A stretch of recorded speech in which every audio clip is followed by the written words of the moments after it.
Bwana Yesu asifiwe. Tutakwenda kichwa cha somo itakuwa tusiwe rafiki wa dunia. Tusiwe rafiki wa dunia. Mtu anaweza kujiuliza, hivyo unaweza kuwa rafiki wa dunia aje? Unaweza kuwa rafiki wa dunia kwa vitu unafanya vinavyochukiza Mungu. Unafurahia dunia kuliko kufanya kazi ya Mungu.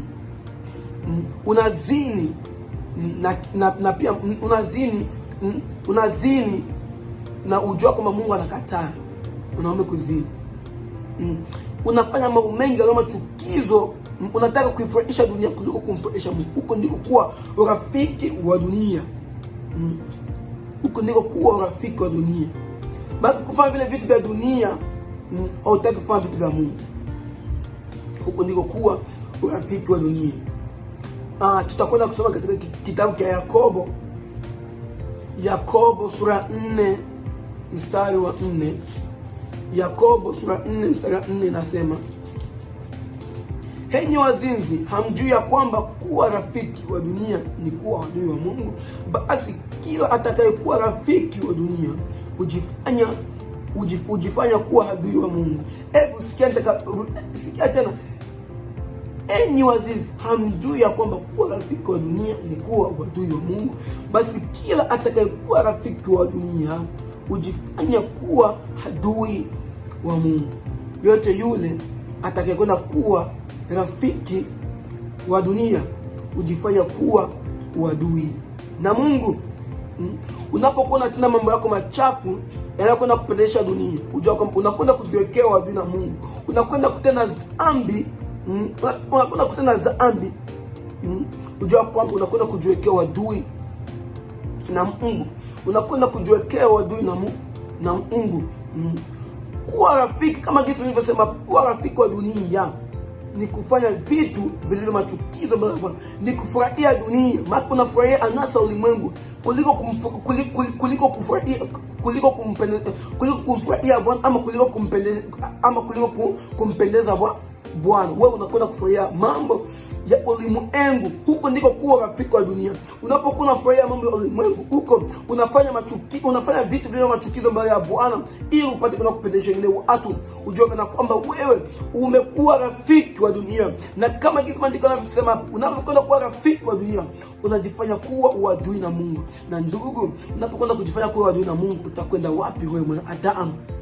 Unapokwenda kujifanya kuwa uadui na Mungu, utakwenda wapi mwanadamu? Matendo yako machafu unakwenda kuyafanya ndio yanakwenda kukuweka wewe kuwa rafiki wa ulimwengu. Matendo yako machafu ndio yanakwenda kukuweka wewe kuwa rafiki wa ulimwengu. Unafurahia anasa za ulimwengu, unafanya mambo mengi ya machukizo mbele za Bwana, unafanya vitu vingi, unafanya machukizo mengi. Unajua kana kwamba wewe ni rafiki wa dunia. Unataka kupendeza dunia kuliko kumpendeza Mungu. Unataka kufanya vitu vingi vya ulimwengu kuliko kuifanya kazi ya Mungu. Unajua kana kwamba wewe ni rafiki wa dunia. Unapokwenda kuwa rafiki wa dunia, ndugu, umekwenda kujua kwa dini ya Mungu. Unapokwenda kujua kwa dini ya Mungu, ndugu, sijui kama utakwenda wapi wewe ndugu. Hebu acha njia zako chafu. Hebu acha kuwa rafiki wa dunia. Hebu acha kuwa rafiki wa dunia. Naposema acha kuwa rafiki wa dunia, ninamaanisha acha kutenda vitu vya dunia. Achana ya dunia, achana na vitu vya dunia, achana na dhambi. Ukwenda kujenga urafiki wako na Mungu kama Yesu Kristo. Unaweza aje kujenga urafiki wako na Yesu Kristo? Kujenga urafiki ama kuwa rafiki wa Mungu ni kufanya yaliyo mapenzi ya Mungu, ni kuifanya yaliyo mapenzi ya Mungu, kufanya yaliyo mapenzi ya Mungu. Huko ndiko kuwa urafiki na Mungu, kufanya mapenzi yake yeye Mungu. Huko ndiko kuwa rafiki na Mungu. Lakini kuwa rafiki wa dunia ni kufanya matendo ya kidunia, mambo yanayokwenda kwa machukizo mbele za Bwana. Ewe mwanadamu, kama ukigali rafiki wa dunia, acha kuwa rafiki wa dunia. Ita mwanadamu, Mungu anakuita, Mungu anakupenda. Usikwende kufurahia dunia hii. Ndio maana Mungu kuupenda ulimwengu huu akakwenda kumtuma Yesu Kristo aje kutufia msalabani. Kwa sababu kwa maana hii Mungu aliupenda ulimwengu hata akamtoa mwana wake pekee ili aje kutufia sisi. kwa sababu hatutoka katika mambo ya ulimwengu. Lakini wanadamu bado tunajitakia wenyewe kujenga rafiki na mambo ya kidunia, kujenga rafiki na dunia. Tunajitakia wenyewe. Ndugu, kama kwa rafiki wa dunia, na kusema kwa rafiki wa dunia, nakwambia kama uko rafiki wa kidunia, achana na ya dunia. Achana hayo yote anasema kwenda kuyo. Hivi vyote vitu unavyokwenda kuvifurahia ni vya muda ndugu. Acha kuwa rafiki wa kidunia, bali kuwa rafiki wa Mungu. Fanya ile mapenzi ya Mungu, achana na dhambi, achana na vitu vyote vya ulimwengu hii. Ulimwengu hii inapita, tenda kazi ya Mungu. Fanya ile mapenzi ya Mungu, ufanye ili uwe rafiki wa Mungu. Unapokwenda kuwa rafiki wa dunia, unakwenda kujifanya wadui na Mungu. Unapokwenda kujifanya wadui na Mungu, sijui kama utakwenda wapi ewe mwanadamu.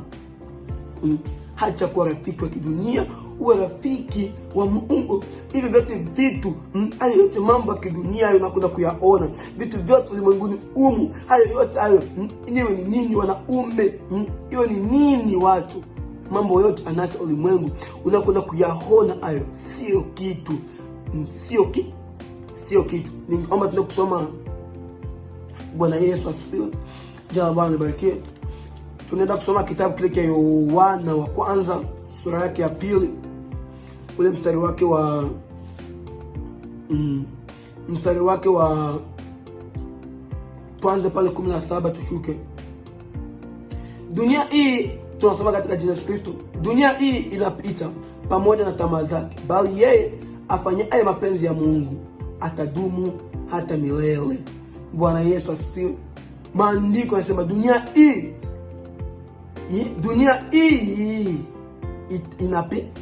itapita pamoja na tamaa zake zote, bali yeye afanyaye mapenzi ya Mungu atadumu. Bali yeye afanyaye mapenzi ya Mungu atadumu, ndugu. Sasa wewe unakwenda kujijengea rafiki na dunia, wewe unakwenda kufanya mambo ya kidunia, unakwenda kufanya mambo mengi yanakwenda kwa machukizo mbele ya Mungu. Unajua kana kwa unapokwenda kufanya hivi, dunia itapita. Haya vitu tunavyokwenda kuviona hivi, haya yote maanasa, unakwenda katika masherehe, unafanya hivi na hivi, unafanya mengi yanakwenda kwa machukizo, yote yatapita ndugu. Kwa nini unafanya vitu vitakavyokwenda kupita? Ya ulimwengu yote yatapita, bali Mungu anatuambia bali yeye afanyaye mapenzi ya Mungu hatadumu hata milele. Bwana Yesu asifiwe. Atadumu hata milele. Yeye afanyaye mapenzi ya Mungu atadumu. Ndugu, hacha kuwa rafiki na dunia. Jenga rafiki wako na Mungu ili ukafanye mapenzi ya Mungu, ili udumu milele na milele. Dunia hii inapita, na tazama nyakati za hatari sana. Nyakati za mwisho. Hizi nyakati za mwisho. Hizi ni nyakati ndugu za kuachana mambo ya kidunia. Umrejee Mungu wako, urudie katika mstari, umkumbuke Muumba wako. Hizi ni nyakati za hatari sana. Hizi ni nyakati za hatari, nyakati za mwisho ndugu. Hebu acha kuwa rafiki wa dunia, acha kutenda mambo ya kidunia, acha kufurahia anasa, mrudilie Mungu, ukaifanye kazi ya Mungu, ukafanya mapenzi, ufanye mapenzi ya Mungu ili udumu na wewe milele na milele. Maana yote afanya mapenzi ya Mungu atadumu milele na milele. Fanya mapenzi ya Mungu, acha kuwa rafiki wa dunia. Maana dunia vyote tunavyokwenda kuviona, haya yote mambo unakwenda kuiona, haya yote yatapita. Vijana, hivi vyote tunavyokwenda kuviona sisi, vyote vitapita kijana. Haya yote mambo unakwenda kuyafurahia wewe kijana. Kijana unakosa kumtumikia Mungu wako kwa sababu ya dunia hii. Kijana, yatapita hayo. Hebu achana mambo ya ulimwengu, yote yatapita hayo. Hiyo yote tunavyokwenda kuviona ni vya shetani anakwenda kukutegea wewe kijana, ili usikwende kumkumbuka Mungu wako. Lakini hivi mtumishi wangu nimesimama hapa, achana vitu vya dunia, mkumbuke Muumba wako, mkumbuke Mungu wako, jenga rafiki na Mungu wako. Fanya kazi ya Mungu, fanya ile mapenzi ya Mungu ili udumu milele na milele. Na Bwana alibariki neno lake. Amen.